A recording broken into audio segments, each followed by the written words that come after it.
Welcome to the Dynasty Nerds Fantasy Football Podcast, where we discuss Dynasty strategy, rankings, and all things NFL. So get ready to geek out on fantasy football with your host, Rich Dotson. And welcome to the Dynasty Nerds Fantasy Football Podcast, Injury Edition. I'm Rich Dotson. He's Matt O'Hara. Hey, Rich, what's going on? It's going. My iPhone broke. My phone broke, so that hurts. Probably hurts as bad as if you face Saquon Barkley going for 300 all-purpose yards and multiple touchdowns. So if you face Saquon, like I did in a couple leagues, you know how I feel with a broken phone. Everyone probably threw their phones on the ground and broke them. Son of a bitch, Saquon. Yeah, and it does, dude. Like, I already knew, like, I had an addiction to my phone because, like, I'm on it all the time. Like, to be fair, like, I study football for a living. So, like, I use Twitter and articles and read, like, Twitter, like, for, like, information a ton. Read games back on my phone with NFL Plus. You know, like, I use my phone so much. So, like, once you don't have your phone, I haven't had it for over 24 hours. You just really feel like you're back in the 90s. Back in the 90s. Those are the heydays right there, man. Yeah, I don't mind. Honestly, part of it is for somebody who is an addict. It does feel good, like knowing like I really don't need it, but like I also feel withdrawal at the same time. You'll get over it. Yeah, like legit. Like, oh my god, I just want to like. It's bad. Like it shows. Like I need like one of those resets where you go to the woods for like a week and you leave your electronics behind and you just reset. I could use that too. I always have this fear of like missing information, like. Which is dumb because whether I find out like Puka Nacua is out for the year at noon compared to like 5, there's not really that. You got the FOMO, the fear of missing out. It's not I do. It's not uncommon. Yeah, I got one of those resets earlier this year though, when that tornado basically ripped through right by my house, and we didn't have power for days. I got no cell signal. It was great. It's very calming. Not having a phone all the time. So yeah, I could probably watch TV uninterrupted. You watch shows and movies. I didn't have the internet. I couldn't even watch shows. There was I have all internet based TV. So I might do it where like, you know, how we don't do the show between Christmas and New Year's. Yeah. Like maybe that week I'll just like cut off, like just check my phone for like missed calls and stuff every couple hours. It feels nice, man. Personally, that feels very decompressing for me. So I like it. Well, we'll see. I don't know. I haven't done it. It's just I get worse and worse and worse. Like I haven't done it before, and now you're starting to itch. All right, let's talk injuries. Let's get on to these injuries before you hurt yourself. Starting off this week, last week we were talking about how it was pretty light. It's still pretty light this week. We did have one kind of out for the season type of injury here. And that's right at the top. We're going to start with the QBs and Gardner Minshew, who broke his collarbone and already has been announced that he's going to miss the rest of the season. Yep. His direct backup right now is Desmond Ridder. Obviously, Aiden O'Connell is on that roster as well, but I don't think he's been activated off IR yet, so he's still there. But I would imagine if he's healthy, they'll get him kind of up and moving, and that's going to be bouncing between two bad quarterbacks for the rest of the year. They're in a very strong case of duck lose here, where they just keep going back and forth to a couple losers. I know Daniel Jones has been hinted to possibly. Raiders are possibly on the list, so we will see. You know, you never know quarterbacks. I thought he wanted to go to like a contender. That was I heard that too. But also, if he has a chance to start, that might not be a bad situation. I mean, we've seen quarterbacks leave these terrible situations and go off to better things. I mean, look at Saquon. Comes out as a generational prospect and can't do anything really. I mean, besides his rookie year in New York, he's fine. Then he goes to Philly, and it's just like, oh, this is the greatest fantasy football running back ever. Like, I think that worked out great for Saquon. I don't know that a move from New York to Las Vegas is going to work out great for anyone. You know what I mean? Like if he plays his cards right. If I'm Daniel Jones and Vegas calls me, I'll be like, nah, I'm not even answering that area code. Sorry. I wouldn't either, man. I'd go somewhere as well that I could sit, maybe see how a functional organization operates and works. I would call the Dolphins. I would call Minnesota and then be like, are you guys looking for a backup? I would call San Francisco right now. Oh, San Francisco. Yeah. Brock Purdy's elbow or wrist or whatever is not feeling great. Hi. They have a losing record right now. Right, exactly. If I'm those teams, I wouldn't mind having him either. You know what I mean? For a backup for the rest of the season. And I think those all make sense. And those are all real quarterback friendly places. So Daniel Jones, that's where I would go. But back on Gardner Minshew, obviously Desmond Ridder, we've seen what he can do to fantasy players and across his team. So I'm not expecting much out of, Trey Tucker, who had a nice game, Jacoby Myers, who had a nice game. Over 20 points, yeah. And I would even expect Brock Bowers to kind of go down a bit. He didn't have a great game. He had his worst game with Desmond Ridder. Right. So I don't know. Desmond Ridder's a very inconsistent quarterback. I wouldn't rely on any of these guys going forward. And obviously the running backs were on this show last week because they were injured and they missed time and they missed this game. So Alexander Madison out, Zamir White out.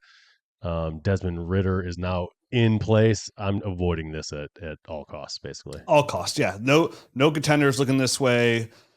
No rebuilder cares. It really is almost a meaningless injury. I mean, if you're relying on Gardner Minshew in the playoffs, I've got some bad news. No, but you might have been relying on Brock Bowers.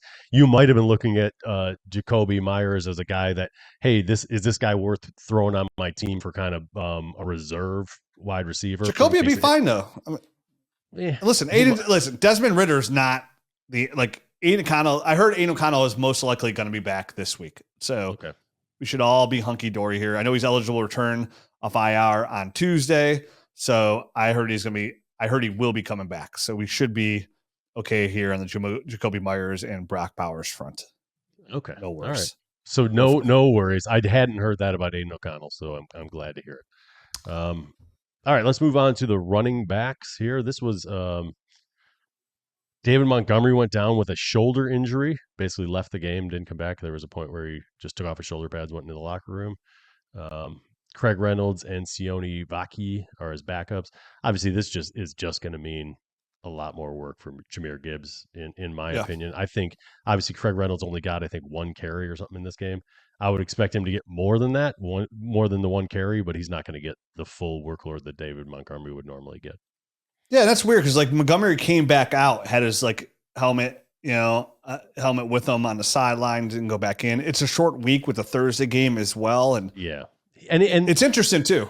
They're saying that he's probably going to play that game, but it's a quick turnaround. That's the only thing that kind of bothers me about this. And go out and get Craig Reynolds if he's out there. If he's not out there, he's not worth trading for or anything like that. I don't think this is any sort of long-term issue for Montgomery. But and Montgomery's an asset. I mean, if you go back to 2022, if you go for the last 3 seasons, and it's a crazy stat line. I had to look it up to make sure I was factual about it too. Is David Montgomery has been a much better fantasy football running back than Jonathan Taylor for the last 3 seasons. So 22, 23, and 24. David Montgomery is a better running back than Jonathan Taylor. I mean, just look, it goes to show the fluidity of the position. But, Jonathan Taylor, somebody kind of talked about in the preseason, really since being running back 1 overall in 2021, his rookie year, it's been really on a downslide. That was kind of his peak, right? Yeah. I mean, that really was. Kind of. That's literally it. I mean, I'm so glad I traded John before the season started. I traded in our league, our Smash Mouth league. I traded Jonathan Taylor. I was really looking to offload him. I hate running backs that don't produce for multiple years. And then to me, they're just negative assets. Definitely when they still hold name value. I flipped Jonathan Taylor for a first, Jonathan Taylor in a second for Jaden Reed in a first. And it was, first looks like to be top 6. It was his second year, not his rookie year, where he was the number 1 overall guy. Yeah, I apologize. Yeah, I knew I had a feeling it wasn't. So I just wanted to look at that real fast. David Montgomery, he'll be hopefully he plays Thursday.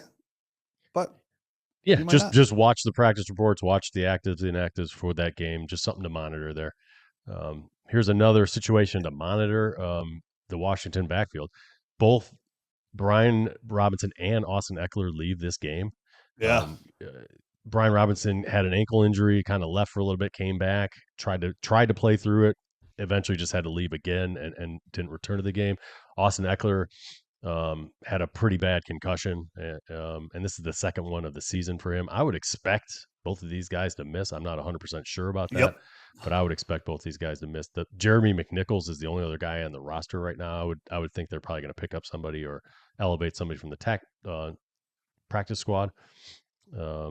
So yeah, just this is something to monitor. This is a predicament. I mean, Ekeler, I heard it was a severe concussion too. Yeah, it looked bad. So this puts, if you have Ekeler and Robinson, you're starting, this puts you in a serious predicament because one, Eckler's for sure going to miss this week. And then they have a week 14 bye. So you are without these two running backs for the remainder of the regular season in your fantasy season. And Brian Robinson kind of reminds me of like Joe Mixon. Remember when Joe Mixon had ankle sprain, tried to go back in, had a couple plays and went back out, and then he missed next 2 to 3 weeks. So these actually hold serious implications on your team. Like if you are in like the hunt to make the playoffs or the 1 seed, you have to make a move because you're not getting these guys back into the playoffs. And even then, there is no guarantee that you're going to have these guys or a guarantee that they'll still be efficient. So you're looking at probably week 15. Brian Robinson's kind of up in the air. We just don't know, but you have to be prepared. This isn't something you can just wait because you're not going to have, if I had to guess, you're not going to have either of these guys come this week and then have a bye week, week 14. So this is a serious predicament for any kind of contender. Like you said, Jeremy McNichols is there. Just in case, he's a good pass catcher running back. So if you get him for any kind of dirt cheap, he should probably see a majority of the carries. Has a couple games where he's been somewhat of a factor, but Jeremy McNichols is definitely the number one pickup here and the guy that you're going to kind of roll with. Don't they have Chris Rodriguez too there, Matt? Rookie from Virginia. Let me double check that. I don't know that he's on the active roster right now. He might be a guy that's on the practice squad. Taxi, but even if he's on a practice squad, if he did, if anything, he'd get elevated, right? So maybe you check your waiver wire. It is Michael Wiley that they have. Okay, so I was wrong. Casimir Allen is another guy that they have on their practice squad. That's it. They don't have Rodriguez anymore. So it's Jeremy McNichols is the way you're going to want to go. I mean, there's nobody out there. Leonard Fournette, he's out there, but you have to think like the Washington Commanders, they're in they're playoffs contenders, right? Like they're in a hunt. Yep. This isn't something they can just whatever. Like they're going to try and make sure they put themselves in position to win. They're going to need a running back. Jaden Daniels is going to open some things up for them. We saw what Ekeler could do in that passing game, giving you 20 points even this past week, even when Brian Robinson goes down. So I'm sure you get Jeremy McNichols for pretty cheap. That's the move to make, even if you don't have those guys and you need a running back help. Like you have 2 weeks here to make a push. Jeremy McNichols might be the cheapest option to help you get that push. He's my number one ad this week, right? I mean, coming out of all these injuries, go out and get Jeremy McNichols. You're not going to have to pay much. I mean, how much do you think? Like a fifth or something? Fourth or fifth round draft pick or something? I would. Not third a at tops if somebody's third at tops if somebody's holding their feet to the flames. Like I think if you're a contender, you don't. You offer a fourth. If it gets instant reject, you just offer a third and pay the price. It's it's a late third. You got a 15% chance of that player hitting, being rosterable. Anyways, you easily go out there and get somebody that's gonna help you win the next couple of games or put you in position to win. So if you let's say you just are a person that a few weeks ago you saw Jeremy McNichols do something, you picked him up off your waiver wire, you wouldn't take a fourth. I would take a fourth round draft pick in a heartbeat for this guy. No, because I feel like I would listen. If you can get him off your waiver wire and you get him for a fourth, would you take a fourth? Yeah, but I think you could squeeze. Listen, this time of year, we're only 2 weeks away from the playoffs. Removed from the playoffs, getting ready to start here. You could try and squeeze opponents. Put a message out there. Hey, I got a running back, man. Next 2 weeks, this guy's gonna be this. Actually, no, because he's on bye. Week 14. So I would take a fourth. It's a 1 week start. Yeah, I would take a fourth. So it's a 1 week start. You get asked for a third. Yeah, I'm thinking 2 weeks, but it's not the case if a guy's on by week 14. I mean, honestly, if that's me and somebody's like, hey, I'll give you a fifth round draft pick. It might be one start. that you're getting on this Yeah. guy. And then he's back to having no value. I would take a fifth. I don't even care. Whatever. Just I would push for the fourth then. I'm pushing for the third. If he offers the fifth, here's the thing. If you offer a fifth and he asks for you ask for a third back and you hope he offers for the fourth There in the you middle. Because you're talking about like a fourth round pick is about as useless as it gets. A fifth round pick is almost zero value. No doubt about it, but it's better than nothing, which is what the guy's going to be worth in. I mean, obviously next week he's going to be worth nothing. Something. Ekeler is old. Yeah, he's worth something. Obviously, he pops up here. He's on the roster. Dude, Jeremy McNichols is 28 years old. He's no spring chicken either, my man. Yeah, you're right. I would take a sandwich and a firm handshake. Yep, there you go. All right, I've whittled you down. Give me anything. All right. So let's move on to the wide receiver position. That's all we had at the running backs. Romeo Doubs went down with a concussion and was ruled out, didn't return to the game. Obviously, Dontavius Wick, Bo Melton, Malik Heath are all guys behind him. Unfortunately, this is not going to have much of an impact because they already distribute this ball around so much. It's kind of crazy. It's hard to nail down who you can just go out and get, right? I mean, like they're just going to kind of move that thing around. Yeah, you got David Wicks out. So obviously it boosts Wicks, who's been down a while. We saw Heath score a touchdown this week out of nowhere. Tucker Kraft bulldozing over his own lineman to score touchdowns. That big beast of a man, and it's still going to be. You got Gabe Davis. I mean Christian Watson out there, and then you have Jaden Reed and Tucker Kraft. Just way to go. Did you just count Gabe Davis or Christian Watson to Gabe Davis? Yeah, just run deep and maybe you'll catch it, maybe you won't. I think Gabe Davis catches more than Christian Watson. Did you see that pass that was beautifully placed by Jordan Love? That just flubbed off his hands. A beautiful, like a perfect pass right into the hands and right off the hands too. Like hit him in the worst spot possible. Right in the hands. I saw that, the moment Matt, I swear to God, I have one Christian Watson share, and I said the moment I'm just waiting for him to have any kind of game whatsoever now. The moment he dropped that ball, he was dead to me. Yep, I agree. Because that was it. You can't play professional wide receiver in NFL and drop that pass. That's as good as it gets. Nope. Jordan Love looked good again. He looked great this week. He's going right back into that. He's like the new age MSV. Gabe Davis. Well, Marquez Valdez-Scantling, or MVS. Sorry. Marquez Valdez-Scantling for them. I mean, that's all he is. He's just a reincarnation of that guy. So. Yeah, that's all he is.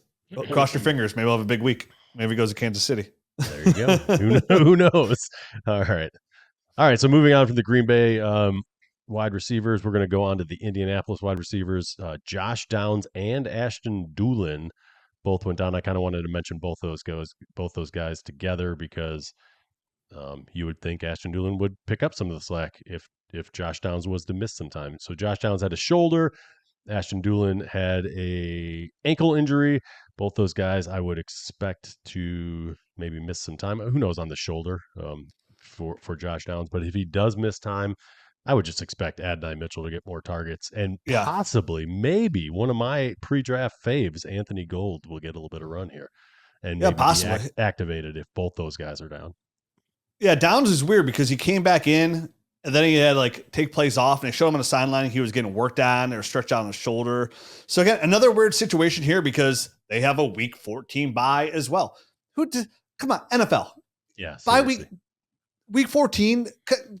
No, come on. It should be a very hard window of bye weeks, weeks 4 through 12. That's it. Nothing past that. Let's get together out there. Week 14. I'm trying to make sure there's not these big chunks of teams missing where they don't have a big inventory of games, so they're spreading them out more, man. It's all about the money. They don't care about us. Everything's about money. Yep. Give me some of that. Give me a little 0.01% of that. So Dynasty Rich could just study Dynasty. Come on, baby. Come on, baby.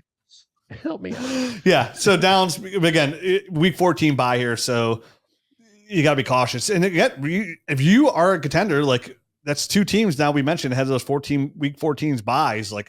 Prepare yourself, get yourself ready. Oh man, I got to win my game coming up, not this week, but next week. Make sure you have a guy to put in that lineup by now before it's too late.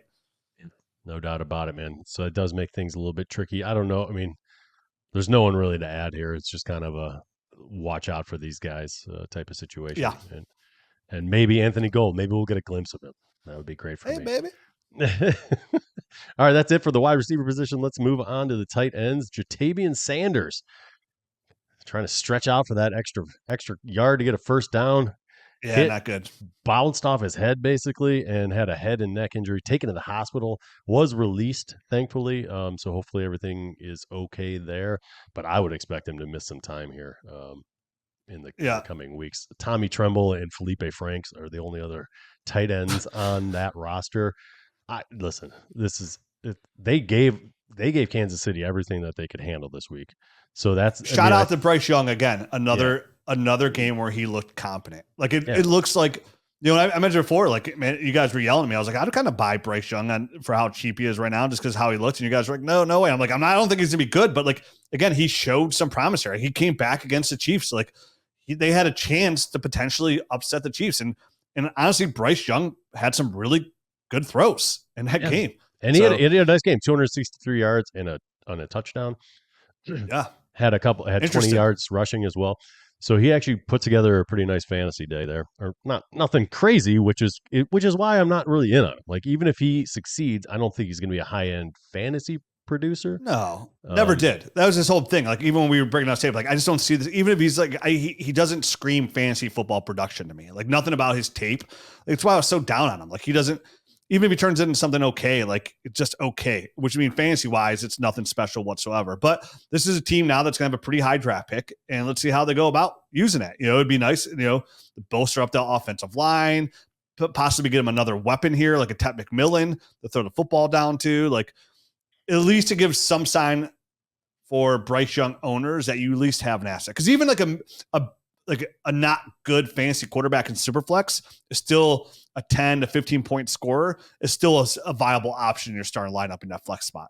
And what I do think about this Carolina situation is he's shown enough that he's going to get next year, no doubt about it. And he's also shown enough that he can distribute to these guys that are there. You know what I mean? Like Leggett he's gotten 6 targets.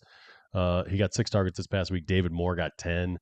Sanders, before he went down, had 3, and Adam Thielen had 4. So I mean, even Chuba Hubbard's getting involved as well. So 5 targets for him too. So yeah, Jonathan Brooks got barely used there. David Moore had a good that game. David Moore looked good. He was running hard. He had some good catches. Some really, even the catches like he missed, like he had some really nice attempts to go after the football. Like David Moore looked pretty good this game. David Moore always pops up as one of these guys that's competent and will have a game here and there, and then kind of fades back into nothingness. He's an NFL receiver, just not just a Jag NFL receiver. Yeah, he's a pro. He's a pro. Yeah, for sure. He's a pro. So that's all. I just want to mention that because like it was nice to see. Again, for how much I pooped on Bryce, I never liked his tape. Like, like I just want to say, like when I sit here and I poop on these guys for fantasy, it's all just about fantasy football. You know, like it's all it's about. Like except for Russ Wilson, I think he's a douche. Everybody but Russ, I really do hope they like succeed. You know what I mean? Like these are young kids with their lives ahead of them and how they can support their families and for generations. Like it's never personal unless it's Russ Wilson. I really want these kids to come out there. Like if I poop on you, it's just, I'm pooping on you simply for fantasy football production. So that's it. This is our injury show. Honestly, Matt, this has probably we've been doing this show now for 11 years. This could be the best year ever health-wise. It's been a weird year. There are injuries, but nothing super major. So like any of the big guys. I mean, like Chris Godwin is big. Ayuk was big. Stephon Diggs is big. Christian Kirk is big. So that's like 4 big-time wide receivers, but there's not much.